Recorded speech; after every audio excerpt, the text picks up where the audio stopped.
Okay, so yesterday somebody asked me if I would talk about, he actually wanted me to write down the steps for how I did this rack. That would just take forever, and I don't remember them all. So I went back and reviewed my own videos, and I realized when I was doing this, there was a lot of talking about things that had nothing to do with the rack really, or I had all these ideas that I didn't do. And in the end, I decided to do a system that was all bolt together so I could do it myself, because I find myself in a position that a lot of you do, where you have to rely on other people, welders and whatnot. And a lot of people keep saying, yes, they'll do it, but finding the time where you can both work together to get something done, it's tough. So let's go through this real quick. So I had a factory roof rack on mine. And if you don't have a factory roof rack on yours, you're gonna have to figure that out. See, I was able to use the factory holes. There's 4 brackets on each side. And the thing about getting your factory roof rack off is you have to resign yourself to the fact that you're just going to have to remove your headliner, because the likelihood is pretty much 100% that most of the screws that hold that factory rack down are not going to come out of there. So I found it was a lot easier to pull the headliner, get a grinding wheel in, and cut the riv nuts off from the inside. All they're doing is poking through the sheet metal. That's it. Then you'll get the rack off real easy. If you don't have a rack, you're going to have to pull your headliner down and mark where you want to make your holes. There's a benefit to it because you can get all your screw holes in the line. The factory roof rack, the front and rear brackets, the holes in those are offset.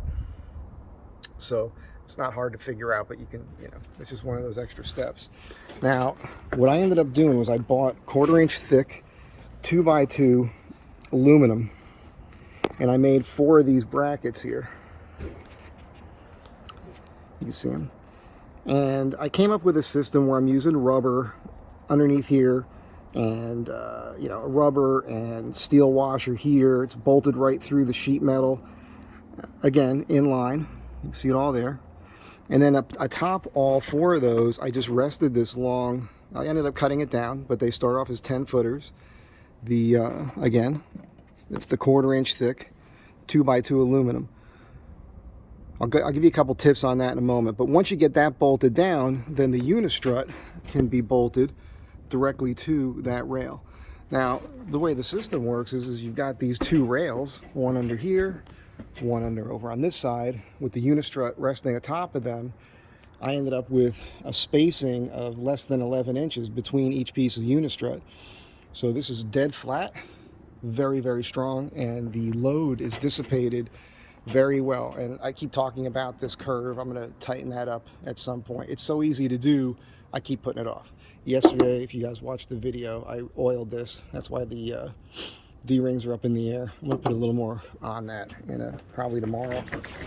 Okay, now you can see a little bit of what's going on here. I bought a foam mat, high density foam that I cut up, and I wedged that between the sheet metal and the rails, the skeletal structure. And because the factory system was such that the weight of the rack on the brackets, it could bounce a little. And when you're driving, especially with load, you could feel that or hear it from time to time. This made everything super rigid, but also gives it enough cushion. Your bolts are spanning either side of this. This is your tough one because this is a heavy steel bracket that's put in place for your seat belt mount. This bolt and nut right here go up through to the bracket on this side. So, I mean, it really breaks down to being that simple. Now, you don't need to do everything I did. I attempted to get the angle right on that for the windshield because I wanted to put a wind deflector. Changed my mind on that. Had to notch the top section of that so I could get this light bar in. You'll see the light bar is not touching the roof. The only parts touching the roof are the 4, I think they're like 6 inches long, the 2x2 by 1/4 inch brackets that I made. And again, on the inside, which you really can't see now because it's all built up, there's a rubber washer, a steel washer, and a nylon nut on the inside there. And that's just how I mounted it, and I'm having 0 problems. So as far as dimensions and everything, I don't see the point in trying to tell you what I did because you might not want to do exactly what I did. But these materials at my steel yard, they come in like 20-foot lengths. So I think that's what I ended up doing with that, or they were 10s. And so I bought what I needed, and I had a lot of it cut there because it was easier to transport it in the van that way.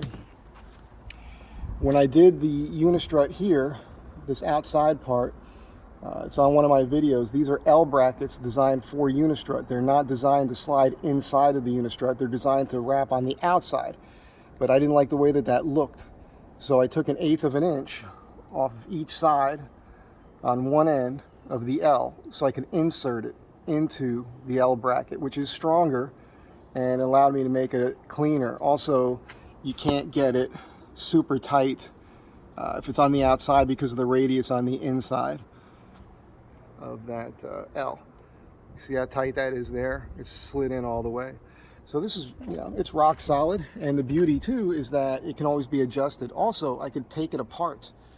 At some point, I want to coat this vehicle, right? The outside with like a Line-X or something. So what I'll be able to do at that point is I'll be able to unbolt it from here. Now I could take a deck board off so I can get a wrench on the other side here. I could take these bolts out, leave the brackets in place, lift this entire rack system right off. I mean, the rails and everything, just leave these brackets on the roof. I could tape those out, sand the whole thing down, coat everything, and then get the rack back on there. Of course, that's a Dave thing, because I need help with that, but he has everything we need to do that. You can see I did RTV that just to be on the safe side, but again, I was never concerned that it was going to leak. Shovel's mounted right here. You all know what you need a shovel for. Anyhow, that's it. Pretty straightforward. Now, if you don't have a roof rack, I would take my headliner down. I'd get underneath there, make a determination where I want to place those 2 long rails, and I'd probably get some tape or a string or something, because it needs to be a straight line. And the beauty of it is if you don't have a rack, you can adjust where they are. I had to go to the factory part. I might pull them in a little bit tighter so that my center point to point is a little bit shorter if I was making my own rack without using the factory holes. So, but yeah, get your straight line, mark where they go, drill your holes, and you're golden. Just remember, you're going to want to shim between that sheet metal of the roof and the skeletal structure, the ribs that are going up there. It's pretty straightforward stuff. So if you can build stuff, you could do this. And again, the beauty of it is you can do it. It's just bolt together.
It's like a war zone here with the helicopters. Anyhow, that's it. Have a good day. I hope this video helps. I'm going to put this in the playlist for the roof rack build, and you can click on those links. And I know you're going to fast forward through me talking, because as I was doing it, look, I don't ever make a solid plan, because what I've learned is you spend all this time trying to make a plan, and as soon as something doesn't work out right, you have to adjust anyhow. And nothing has worked out exactly right with this. So I've had to learn how to be flexible long before I got this van. So I kind of had all these ideas I talked about a lot in those videos that I didn't do. I ended up doing this. And I did it all by myself. I didn't need any help from anybody. It was helpful to have somebody stop by. Dave came by one afternoon when I was putting the bolts through on the brackets. That made life a lot easier, and a lot faster that one day. And that was just lucky. He just decided to stop by that day on his way home from work.